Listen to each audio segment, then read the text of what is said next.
So I think I have zero worries about this coalition. And the partners that he has got, and particularly Mr. Chandrababu Naidu. Mr. Chandrababu Naidu is the original progress thinker of this country. This government is all about long term. In the investment pattern, say for example, semiconductors was not thought of, they have come in. That's a very different kind of industrial investment because it won't produce that many jobs, but it will create security, it will raise the profile of the country, it will enable far greater innovation because of self-sufficiency, etc., etc. So you are going to see a lot of different kind of investment.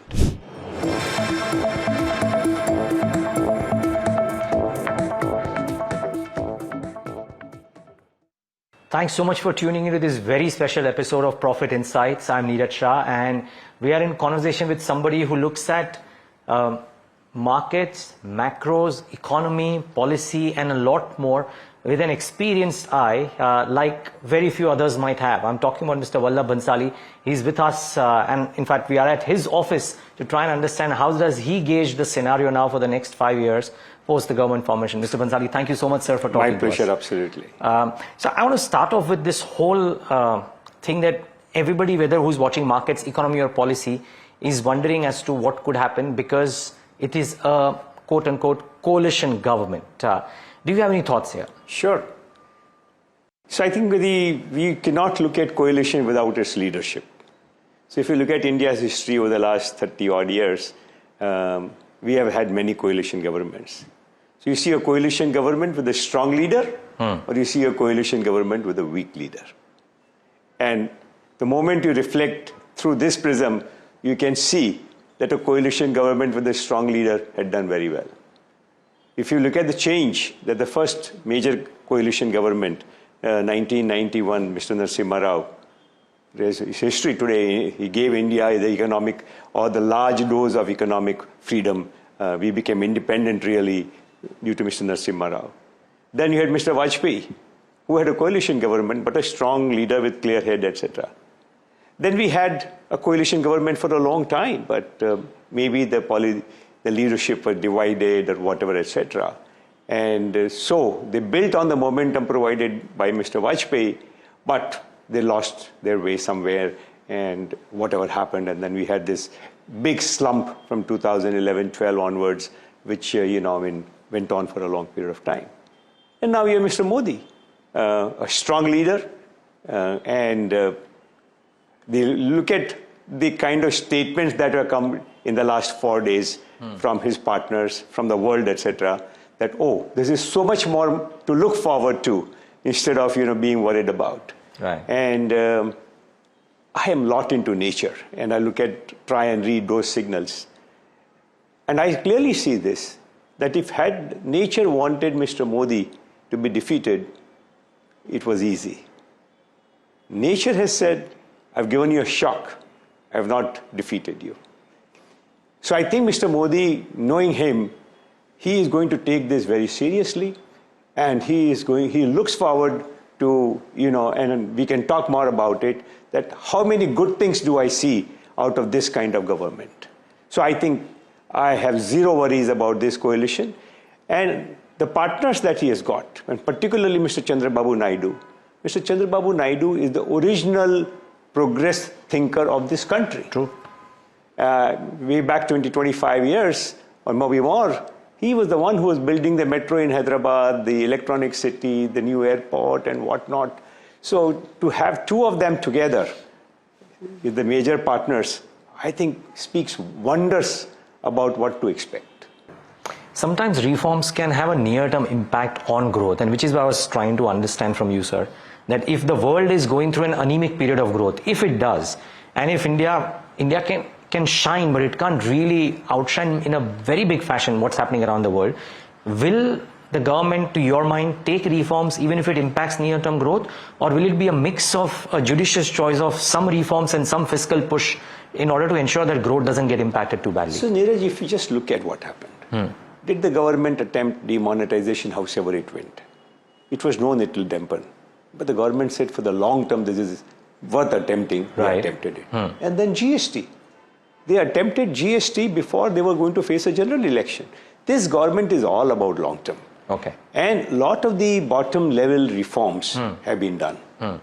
So I think the ones that are going to be attempted now are not the ones that will disrupt economy like GST, etc., etc. Got it. So I think I have no fear at all. I think all of them will expedite growth. Secondly, and we are not even talking of very long-term growth. I think this government has shown enough gumption and understanding that 12 months, you don't have to worry, 12 becomes 18, 24 months. And in the first year of the government, they are not even going to think twice about it. Got it, sir. So what's your view on, let's say, it might be difficult to pencil in 1 year, but what's your view on growth for India over the next 5 years? Maybe you can even couple where we are in the Indian growth cycle currently. I would love to hear your thoughts. So, we had an investment drought for a long time, almost 10 years of investment drought, then COVID, further exacerbated it. But now you're going to see a massive amount of investment happening. And so that will lead to, different quality of jobs and so on and so forth. And the public government has not lifted its foot from the accelerator. Even in the last vote on account, they have gone from 6.5 lakh odd crores to 10 lakh odd crores. So the government is continuing to spend and the private sector will spend. Some of the changes in the investment patterns, say for example, semiconductors was not thought of, they have come in. That's a very different kind of industrial investment because it won't produce that many jobs, but it will create security, it will raise the profile of the country, it will enable far greater innovation because of self-sufficiency, etc., etc.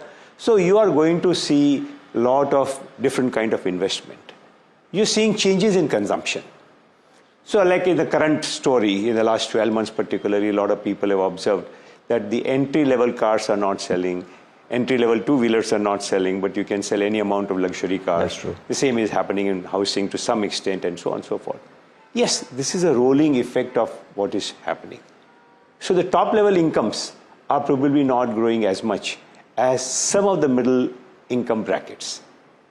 So where, incomes are becoming double income homes, household incomes are changing, where women are joining the workforce, something is changing, where the geographic cluster is changing, something is changing. So you're seeing a lot of those different patterns, and this is bound to be here for some time. So you won't see more toothpaste being sold, but you will see more shampoo being sold, or not more shampoo, but a holiday being sold, an experience being sold, with different quality of homes being sold, more washing machines being sold, and not, maybe a geyser or something. So as we move up, you're going to see a whole consumption pattern, and then you're going to see better quality expectation, more services. I think you have so many growth engines that will fire, not all at the same time. They will happen in a gradual manner, in a certain pattern, depending upon, what the item is and where we are in it. So I think we will have multiple stages of growth for the foreseeable future. And you believe this is the natural evolution of how a country which is going up the per capita income movement will consume? Absolutely. Okay. Absolutely. Some of it is, this movie has played out many places. So it's playing out here as long as you have policy continuity and you have political stability. This will keep happening. So the rural hurting narrative and the rural hurting argument as well, because in some effect the rural populace or the rural income might not be taking up as much as let's say some people would want it to. What are your thoughts there? Do you think there will be something done? So firstly, the data at that level is not that strong. Secondly, you're not seeing it uniformly. Say for example, if that were if UP did not do well for BJP, but a lot of other states did. So the factors seem to be very different. So it could be a mix of political this, that, etc. Also, what are you looking at? If you're continuing to see whether more toothpaste is selling, or more shampoo is selling, or more soap is selling, you're looking at the wrong parameters. We are still thinking that India is stuck in that, that income bracket. That is not, but a lot is changing. Say if you attempted a reform or you attempted a policy initiative like say building homes, right? In 2014, it was a big thing. Government has built more than 3 crore Pakka homes. I would very much be surprised if you did not see housing and tourism being given a big push, which will create jobs, incomes, etc. So the stress, according to me, is really in old pockets. Now, I keep saying that the trains change their tracks. Yeah. If you keep standing at the wrong platform, the train is not coming there. So I think the platforms have changed, tracks are changing. I don't see a serious, and then this year we're expecting a bumper monsoon. So they'll give another boost to this. There's some of the water work that is being done by the government. So a lot of engines are firing. I think some of the support that may come to agriculture in the first 100 days is also something that I look forward to and will make a difference. Okay, so I have two questions, sir. One is budget, which I'll come after, but before that, since you mentioned this product nation, importance of manufacturing, private sector, for some time now, we haven't seen the private sector come out in full gusto on the capex cycle. Maybe the top 5, top 10 corporates have, but the widespread capex that everybody's waiting hasn't quite come out. Why do you think that's the case? Do you think that's not the case really? You don't think so? If you look at the BSE 500 data, there were 2-3 problems. Companies were not making enough profits. Then you had the COVID stress. So we were indebted, our debt profile had to change, debt profile has changed, then you had COVID stress. And coming out of it, you will find that how much of profit is going into gross block, that ratio is already taken a very distinct curve. The curve is already moved up. And as these patterns become clearer of where the large investment is coming, where large infrastructure is coming, UP, go and look at the UP statistics. It's different. You look at Tamil Nadu statistics, they're very different. Look at the number of car plants, the phone building plants, etc. That's all happening. So, and once the major thing comes in front, then the whole chain will follow, that someone is making motors and gears and things like that, etc. are also coming. So I see no doubt that you're going to see large investments first, and then, the so-called the SME also following. I have no doubt about it. You've told me about a few things that we might see in the first 100 days or pushes being given. Any key expectations that you think the budget will come in? I just, the one thing that people are very also divided upon, by the way, I hear some people saying that it's okay to make some capital market reforms on the tax front, etc. But at the same time, everybody else, a lot of other people say that let's not tinker with it right now. Maybe the time for that is later. So thoughts on both of these things? I don't worry about these things. You don't? Because okay. I think, budgets are 1 day, 2 day affairs. What impact we have on the long term, medium term, etc., that matters. And that has now been the pattern for several years. That the budgets, their impact is rather short term. This government had shown the determination to reduce corporate tax rate. So it has a certain view of it. It has pushed formalization. Let's understand this. And that, such their understanding of this formalization, that through, building infrastructure, through the rural road, through GST, through direct payments, is a big, big revolution. Somebody put it very nicely. He said, Ahmedabad is wanting to become Bombay. Surat wants to become Ahmedabad. Rajkot wants to become Surat. And all this is being facilitated not only by natural ambition, but also by things like, UPI and so on and so forth. So I think with this process, your question on investment, your question on budget, these things are not stopping. Okay, fine. So, CBDC government is attempted. So this, and then they want to take it to the world, etc., which means more things are coming. If you look at the announcements that have come from RBI, preparing for the 100-year centenary or even the 90th year celebration by the Prime Minister, etc., etc., there are a lot of other things that are being done to improve this formalization. So the physical infrastructure, the digital infrastructure, I talked about already that, how housing, healthcare, education, etc. will happen.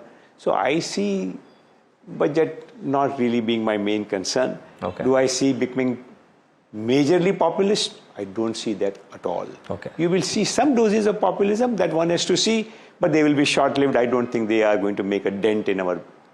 The last thing about budget is that cost of capital.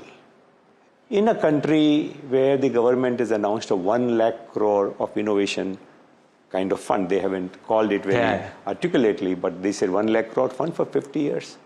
A lot is going to come on that side. That government is just as supported PLI, etc., but a lot more innovative schemes can be expected from the government. Now, once that happens, you will still need another few reforms, and one of them is going to be reducing the cost of capital. But the government is prepared brilliantly for it by opening the Indian rupee bond market. Now, this year, obviously because of the elections, there was a lull, but once this new government is now in place, you're going to see Indian bonds becoming more popular. Once that flow comes, look what RBI is doing. RBI given a bumper dividend to the government. Yeah. RBI is, become a serious partner in the whole process. So I think once cost of capital comes down, we have managed inflation better than most countries in the world, and so on and so forth. That 1% cost of capital over the next 2-3 years is going to mean so much for our capital market, so much for our fiscal quality, fiscal balance. One thing, what you have to see in the budget really is our fiscal consolidation rather than new initiatives and so on and so forth. And that fiscal consolidation, they've already projected that our budget deficit will be lower. And I see that phenomenon continue. And even if they didn't reduce fiscal deficit for some time to push growth, it would be fine according to me. And it won't affect because the quality of the banking balance sheet, quality of corporates, I've said that n number of times that we are, only one of the countries in the world, few, if at all, who have fixed all balance sheets. Most certainly. And now we have to fix the individual balance sheet, and which with higher income will happen. So I think given all of that, I see very different picture. What to buy in the market is a different issue altogether. Yeah. So only a few days on the day of the election, I had given only one interview where I said that we have to see three things. That was around 12 o'clock, and we didn't have clarity that political stability, the cabinet formation, and the budget. Now, two are almost out of the way. And the budget, you are going to see some populism, but I see no crazy kind of populism. Got it. So I see good things. Valuations are a different cup of tea altogether. So, sir, have the markets peaked out? There is all of this plus the valuation, which will make up the market, and earnings maybe. So, markets have had a fantastic run.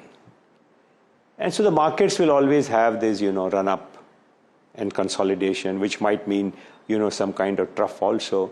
But I have seen over the last 34 years since we taken a bullish stand on India since 91, we have not seen a lull in the market. So 2 years, 1 year here and there, some corrections, etc. Even now you look at, the large caps. So the banks, the ITs, etc., they are not outlandishly priced.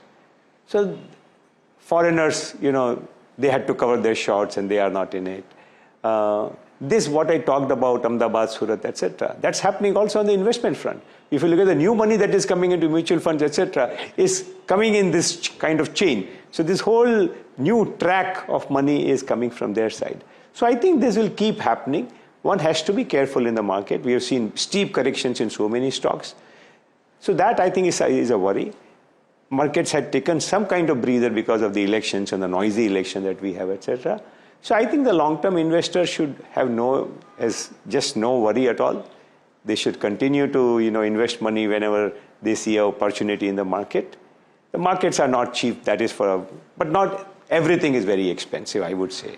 Got it. So pick and choose within that thing. The markets may be slightly expensive, but that shouldn't mean that there are no investment opportunities. Is that the right? They keep coming. They keep coming.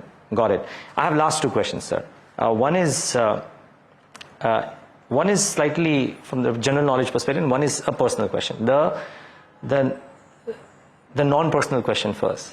India's position in the world, because I heard you mention about how the Bharatiya handshake and PM's ambition. I would love to understand from your eyes, India's position in the world. See, the size of economy is such that the people have to look at it. So today still is not receiving the attention except a mention in many places. A lot of the big investors are not here. A lot of the big companies are not here. Even if they want to come to India, they want to come through a GCC. But people are noticing that India is now becoming an innovative country. This whole digital public goods, the Vande Bharat, the space, now the semiconductor push, automobile production. So some of these messages that something is changing very nice something very nice is happening in India, that story is going around. Two other very major things are happening. One, China doesn't want US, and US doesn't want China. And if the number one and number two economies of the world are wanting to exclude each other, they need a third market. China needs India, US needs India. So you're going to see a lot of attention from them. As this whole geopolitics is changing, and I think one of the big benefits of this coalition government is going to be that India's democracy, or the image of Indian democracy, is shining now, is absolutely brilliant. And this so easy formation of the government and the budget, etc., that we expect to come, is going to attract a very different kind of money. A lot of the ESG, etc., were worried. A lot of the countries, are less certain about India. But I think all that is going to change. So from a political point of view, from an economic point of view, from sheer market point of view, and the partnership possibility that, India's capability as a technology country, a technology source is changing big time, you're going to see very different kind of partnerships happen here. Actually, sorry, I'm squeezing in one more question since you brought in technology. Allow me 3 more minutes. One is, because you invoked this technology piece earlier as well, you've seen Indian IT from its heydays, if you will, really from the very nascent stage. So much talk about AI. I heard you say that Indian IT is well placed to take advantage of that. Do you think it can happen? Why? Because Indian IT has been such a large employment avenue as well, right? Do you think that Indian IT can meet the challenges or the opportunities that AI will throw up while being a pole position in terms of providing employment as well? Or is that a variable that is not clear right now? So question, employment cannot be created artificially. Right. Employment has to be viable for the employer for that to happen. So I wouldn't want to get into that. Okay, fine. As long as, you make profits and you need people, people will employ. So I think leaving that out, AI is changing so fast. The world is affected by it.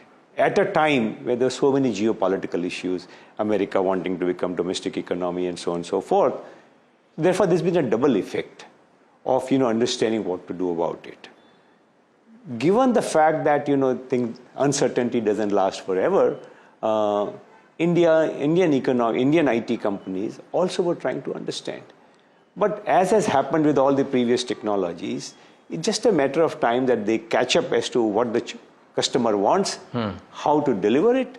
Fortunately, some of this AI stuff will require serious capital expenditure or chunky expenditure, because you will have to create your own LLMs, you will have to create your training facilities, you will have to create questioning abilities and so on and so forth.